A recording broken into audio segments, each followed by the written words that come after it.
Morning, y'all.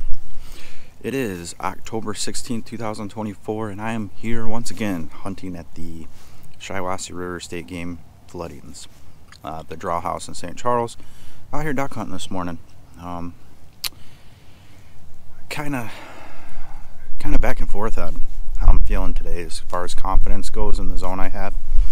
What I'm seeing on the board from the DNR, yeah, is accurate for the majority of the zones, but the huntable area of the zones, it's not quite what I'm seeing. So stay tuned to the end, or fast forward to the end, and check out a little summary of the hunt and the field conditions, water conditions of what I'm seeing out here for the zone that I hunt today. It is about upper 30s this morning. I got Jeb with me, just Jeb and John out here this morning. And there's not much for wind, like maybe 2 mile an hour wind right now. It's supposed to pick up to about 5 this morning, coming from the northwest. And I'm set up with probably 20 minutes at least. I gotta check the time until I can hunt. So I'm gonna sit here with Jeb and just kind of chill out. Not really hearing any birds quacking in the refuge or honking, which I usually do. So that kind of is a little worrisome. But the numbers are up. The numbers of birds are up, like almost 15,000 ducks, which is kind of high for this time of year.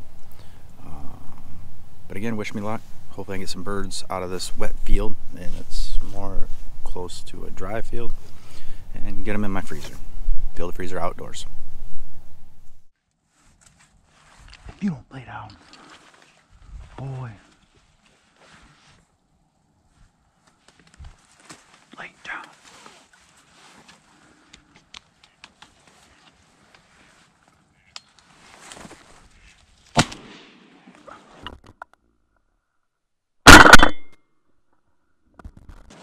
Fetch, Jeff, fetch, fetch, fetch, fetch, fetch, fetch. Good boy. Good boy. Good boy. Good boy. Here. Fetch, fetch, fetch. Here. Hold. Give. Good boy. Lay down.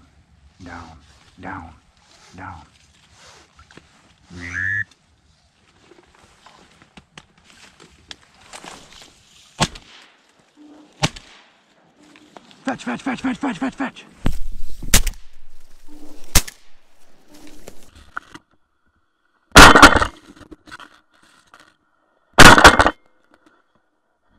Get it, Jeff, get it. Fetch. Jeff, right here. Fetch.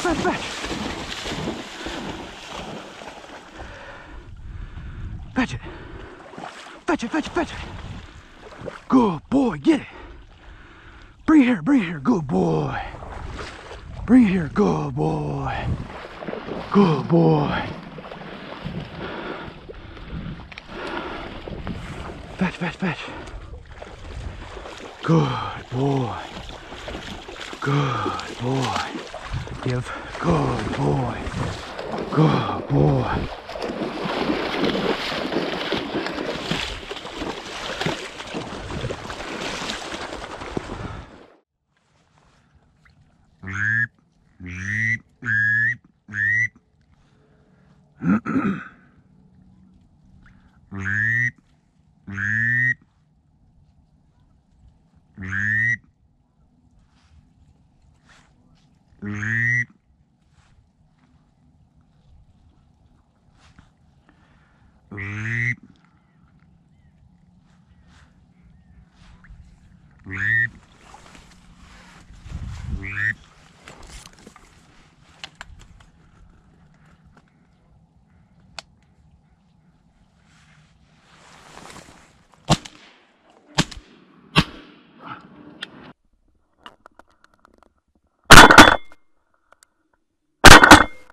Where'd he go?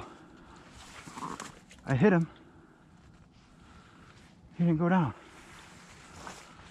Dang. I thought he was going down.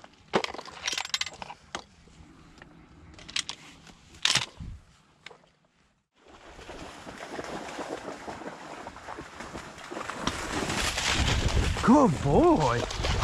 Good boy.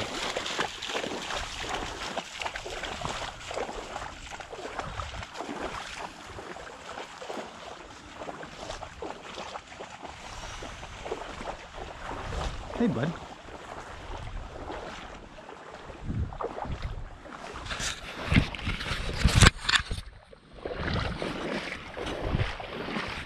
Well, ain't that crazy? We're walking back to get the boat.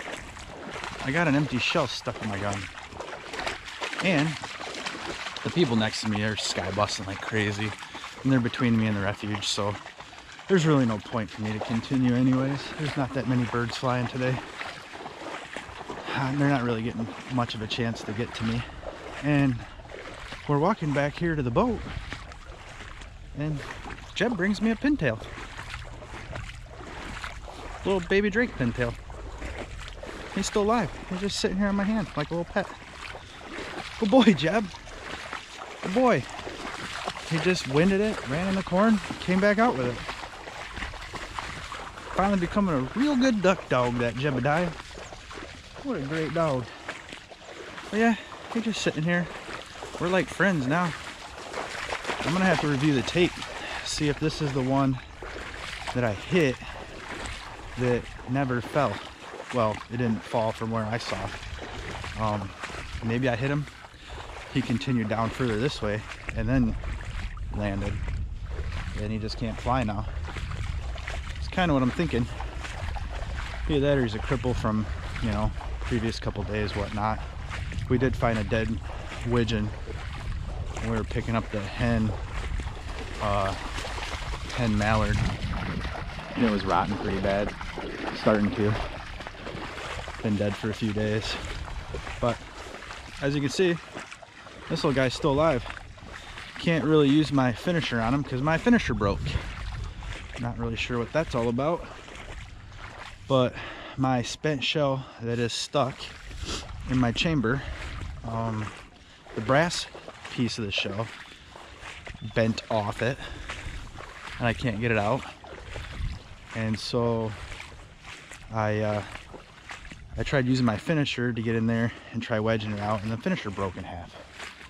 So note to self, start carrying a cleaning rod with me to free up any obstructions I get in my barrel. But I can't believe it. Jeb brought me a pintail. Good boy. Good boy, Jeb. So I'll wring this guy's neck and then add him to my mallards. So went, I guess 3 for 3 on shooting, maybe you call it that, or 2 for 3, and Jeb went 1 for 0. I don't know. Good boy, Jeb. Good boy.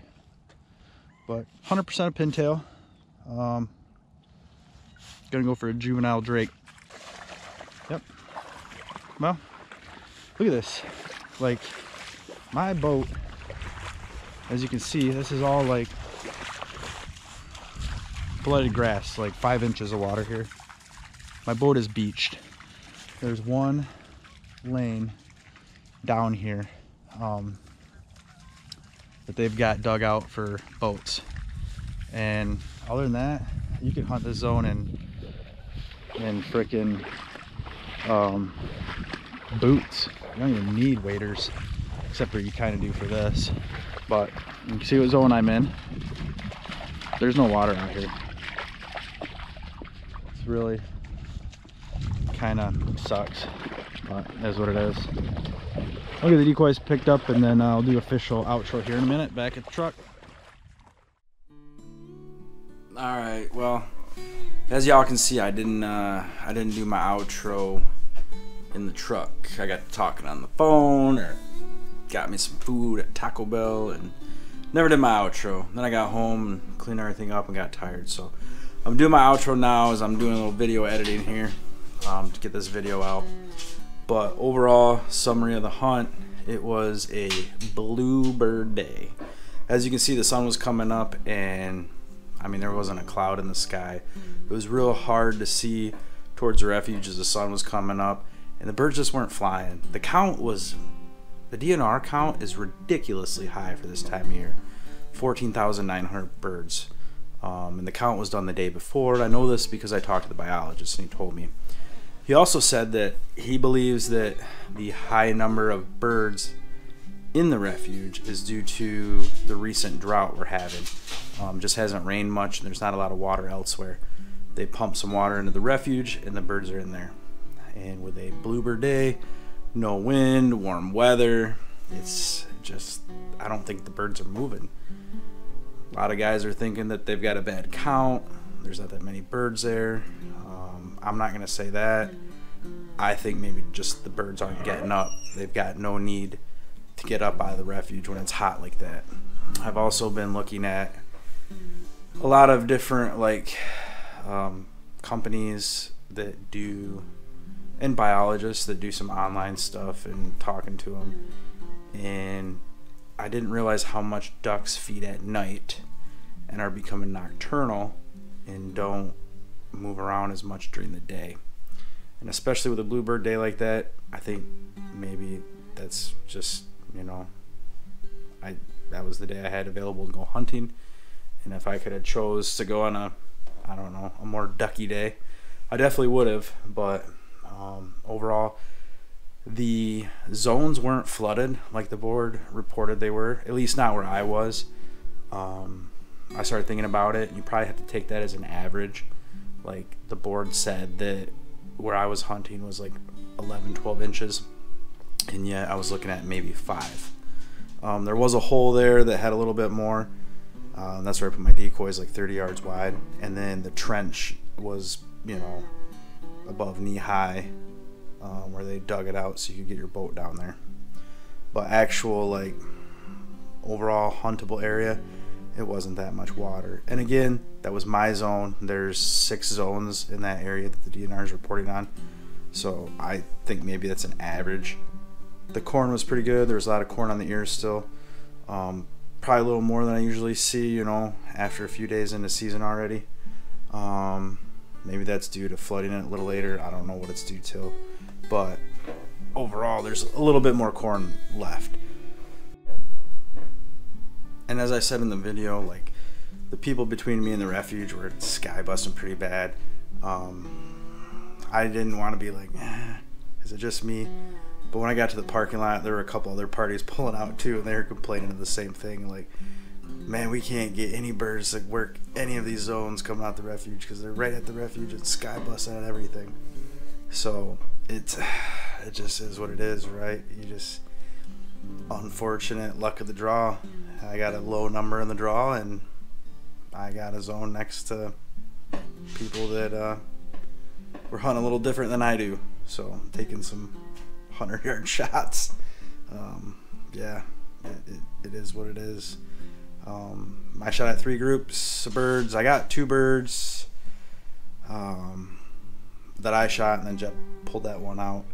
I did go to clean that bird, and it was, I don't know if it was sick with the bird flu or what, but its breasts were underdeveloped and withering, or if it had maybe had taken a BB and had an infection, was dying. I don't know what was wrong with it, but it wasn't right. So I discarded that one and ate the other 2. I guess I can't complain though. I got 2 birds meals worth, and took home 3. Got some more experience and more repetitions with Jeb, and he's coming along really well, so I'm pretty happy with that. I do got a lot of videos to edit. I'm editing a perch fishing video I just did today, Lake St. Clair. Also have 2 duck hunts from the veteran duck hunt where I shot a ban and a black-bellied whistling duck in Michigan. So I'm going to work on editing those videos, and JJ's youth deer hunt, I got to edit that one. So I'm going to try to get a video out a week, maybe more, but that's kind of my goal.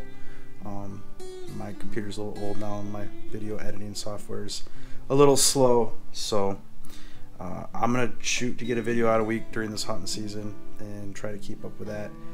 I have enough content to do so. I just got to get it together with work and kids' sporting schedules and honey-do lists and church and everything else. And do us a favor and please subscribe. We're just trying to get some subscribers, Paul and I, and trying to get some views is all. Trying to share our experiences and updates of where we're at here and how we're doing. If you get the opportunity and you can get out there duck hunting or bow hunting or fishing, get out there and do it. Enjoy yourself, stay safe, get some game out the field, get it in the freezer, feel the freezer outdoors.